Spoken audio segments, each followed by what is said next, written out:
assalamu alaikum wa rahmatullahi ta'ala wa barakatuhu mbadi mandin konna kam moy lalu kalje kal tendu kal numbara bace fa alla la moy nyaani maka nyin tembola alla seno to paka tv senegal ani radio online from paka waliyullah mbadi no kayitandiro cialla dron hibardi wato sita nyin tembola annal badi ma tuman kamara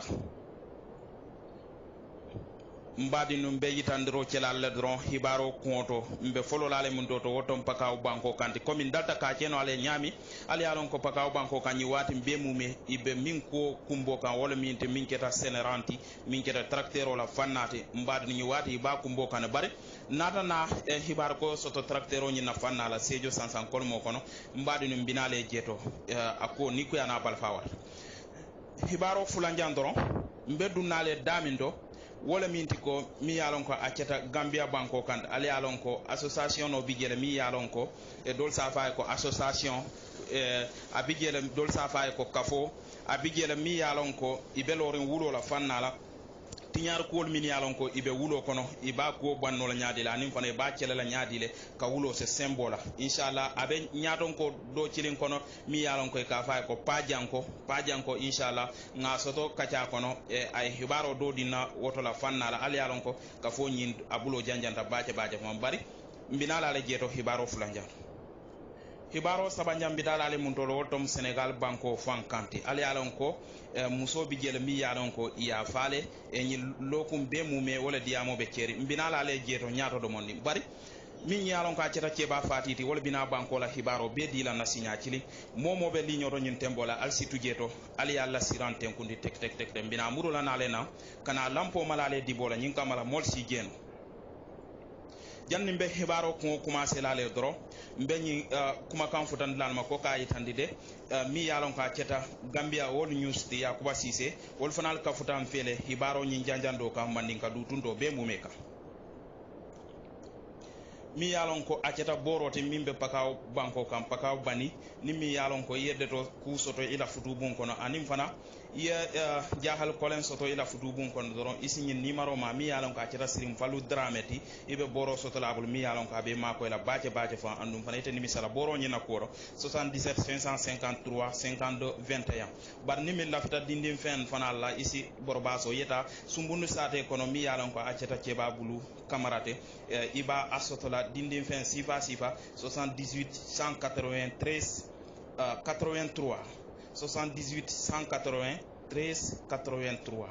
mbadu ni mi yalon ko fana ila fita joran na mi yalon ko ibe bullo la cemento wala fero wala kujama ba min yalon ko ikace bunto wala domor fin sifa manol kujama ba dron isi fero beke iye sankun sanyama mi yalon ko aceta bitiku Mustafa sanyanti abe munto to ton pakaw man kono mbati albeni mboro etajeto mbadi no bari fana nsi duale dron hibaro ko fan kono ali yalon ko mbitala le dam do ton pakaw banko kan ko le adal min bijero wala mu tracteur wala fannati manam masino mi yalon ko aka senoke wobe kole ibe obe o mu kole aku bala tijeto nyin tembola e ba ko wosi kam baje fam mbadi no bari ntadaje bi ndara mun to na journaliste ol bije gabo fm mi yalon ko aceta e aliou masalti atamandama ndakata mun to wotom ali yalon ko dulabi jere dam to yalon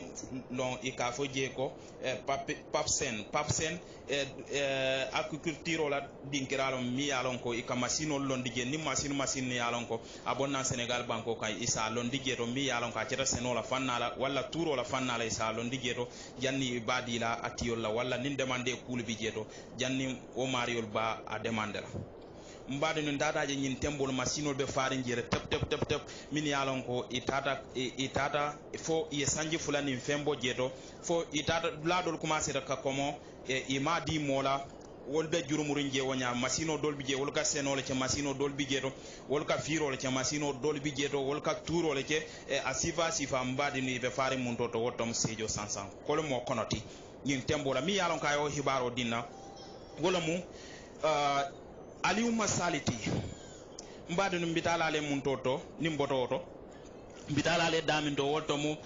Gambia sansan kolmo konoti ali alon de Gambia de nyin tembola mi yalon ko aceta pajan koti wala nyi hibaro dinna ko ka yitandi de nyi association mi yalon ko aceta Gambia Forest platform ti ila do ko mu ñenete wala mu ka wulo tanka anim fana ali alon ko yiri jama balu wotem wata sotota nu a ko ceta kulete mi alon ko a jaharo warta baje fon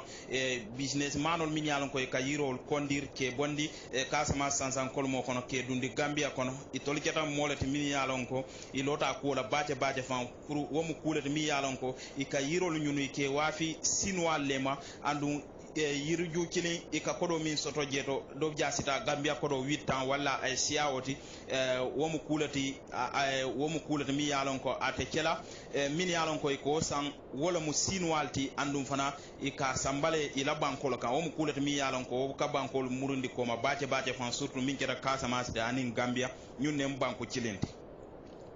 bi ñin tembola de itolle mamanta ka musol formé ka formation di musol la na musol la min yalon ko ibe Gambia sansan kolmo kono ka fero beje pour isi process to no e fan be karla min taman leyte isukon la mola min boko safuna dadal be nyami ani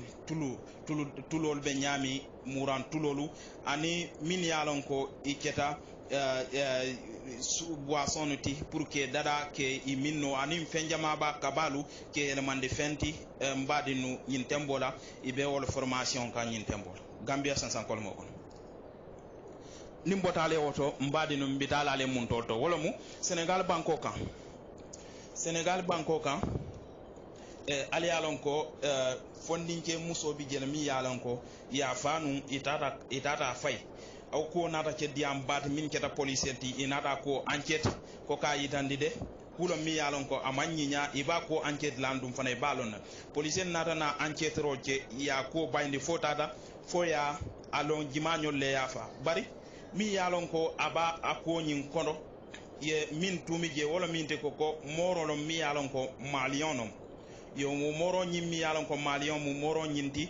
wala mu tumo minna ay sada la mu so nyin kam pour kata si c'est fa ko kata wa sannam pour o si c'est ko pour kata wa sannam bar moro nyinna diamota mi yitande je wala min ko sacrifice ko wala mu mi yalon ko mu so nyina fa ya accepter sacrifice o nyi amanna musoni wat bari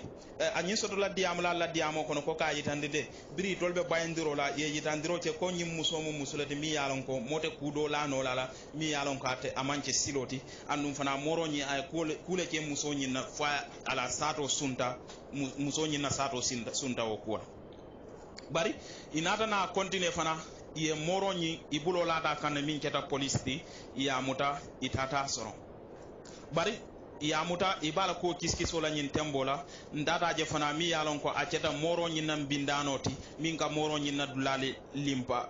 ke fita bar ndata je fana wo fitaro kono iko mi yalon ka aceta fitar la nyin te wole nyi bakasol mi yalon ko mi muso min fata aba kono ina o nata o besika ya dundi woto kono o tiyo nyi wote wole bakasol nyi sambakate fay jam nyaajo battu momi ne ifutata je fana yo ko le enquête tata je ko muso nyi fana mi yalon ko amu moro nyi nan bindano do fana bulo mata ko la parce que atele bakasol kafunyo min yalon ko nyantala fayla ke woto kono inata o muso nyi fana ibulo lata kande ibulo lata fana woto tiyo nyi fana kan mi yalon ko ay bakasol nyi kondir ka samba jam nyaajo mbadinu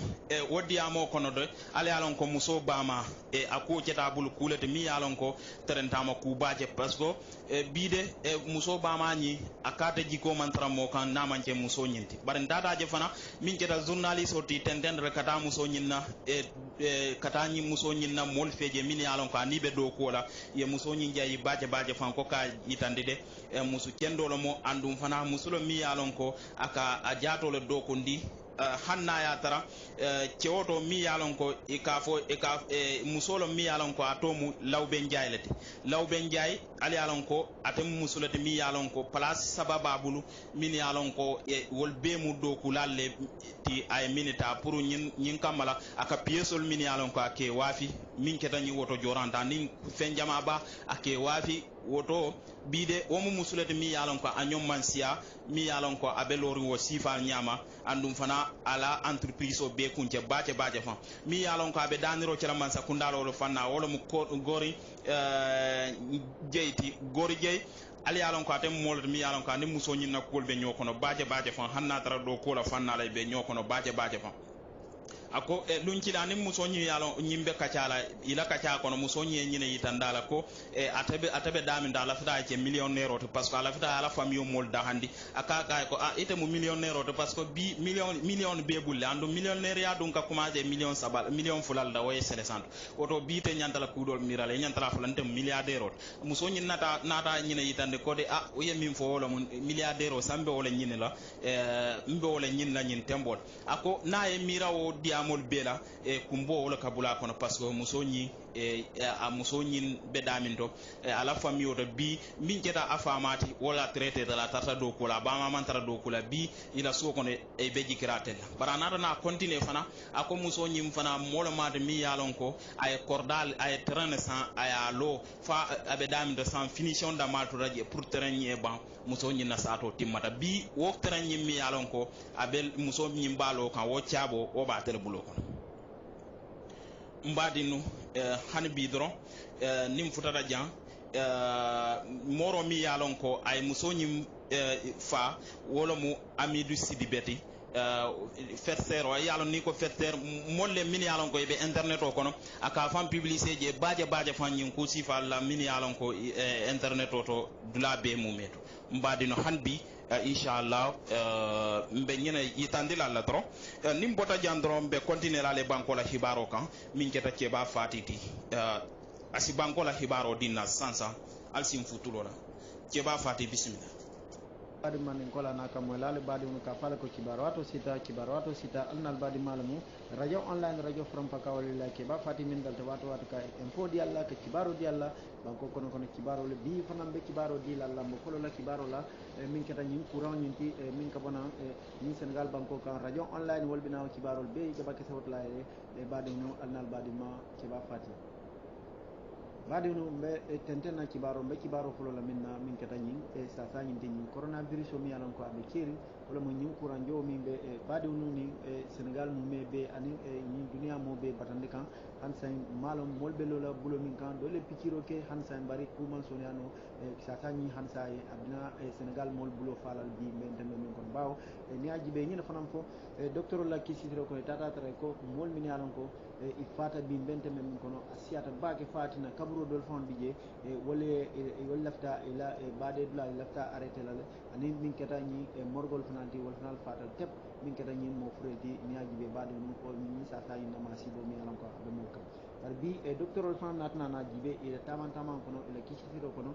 itata tra ay momi muta ni aji be nan Senegal banko kan no tata ka jan mo cemelul mo nani ay wolle muta nan Senegal banko kan bari ni haji be kono hansan ka fale mo tan nani anin fula wole sasani sotole ni molle ma dañol mo fula fana sotte wol kono min yalan ko woni sasa bonnan nani Senegal bantala kaduna ni aéroport Blaise Diagne ni haji be wole sasani samana nani Senegal banko kan bari ni haji be mo cemenan mo tan woro wol fana molle to min yalan ko wole sasani sotle male a sotna dam do bari ni haji be wol fana kono je wonata ke puti mi yalan ko de mo warta bake docteur kunna bawo ni haji be ñina fana koy ko wom uleti mi yalan ko garawta bake mol ka sasa sote male ka bonnan dam do to wala mo yinti sasani abulo fe fan bata nan Senegal banko kan ay mol bulo fala ni haji be bawo ni haji be mo cemenan mo taworo do siata bake ni sasa courant ni na fanala min yalan ko ni sasa be burkan male ya bonnan dam ko baade hono ñaaji ɓe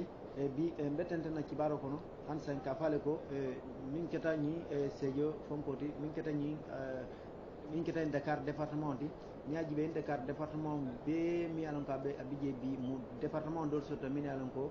wol fanal sa sal sembo warta je bake fatina min keta mo ceme mo tan saba anin fulati wol bo département de Dakar o Dakar fon kono moti Dakar département fon moti o mol min alan ko sa sa tere bala o nan ko mo molti bari mo taw worowla ani worowla wol fanal be Rufisque département no kono wol fanal traje sa sa be bala mo anin kilin wol be mun to Karmasar ye sa sa tere wol fanal bala jere ni ajibe mo tan ani woro o fanal be département de Pikine wol tere sa sa wol fanal balo kono mo fula fanal bi je wol tere département de Guédiawaye ni ajibe sa sa nyina fanal Tenteneka molmine les responsables du centre national de transfusion sanguine wolle be diamala ka fo mole min kata ni min marta yelo la bundala yele di wala fannala iko les banques de sang est vide yaji be min yelo ka di bla min na jebe yelo bante jebe to fam fereng oto morsi fere be ke min yalan ko e ka yele dio ke si fere be ke ta taw mol ma ko Dakar sate kono pour que ma ko yelo to pour que sama o morsi baluno nyami ni yelo di yemol sauver wala mu yemol balunde min kata moti mi yalan ko sama o kala min di ita molo anin sama abe mari barajo min be keri yemo ni o kanande on kulati mi yalan ko sem wata ba shoto ko Dakar sate kono sama 8h o ta 14h kan bunda nyim be tare linne mo be si fere be ke yetaje min kata ni yele di blati ñim place o mi yalan ka fu mi centre national de transfusion avec Dakar le mo be si fere be ke taji mo mo yalan ko kayele dio ke ko isi tamantama jete mol ma fo je bar mo mo fana mi taji si masko du ye bloku ye ya jibe be dunna jele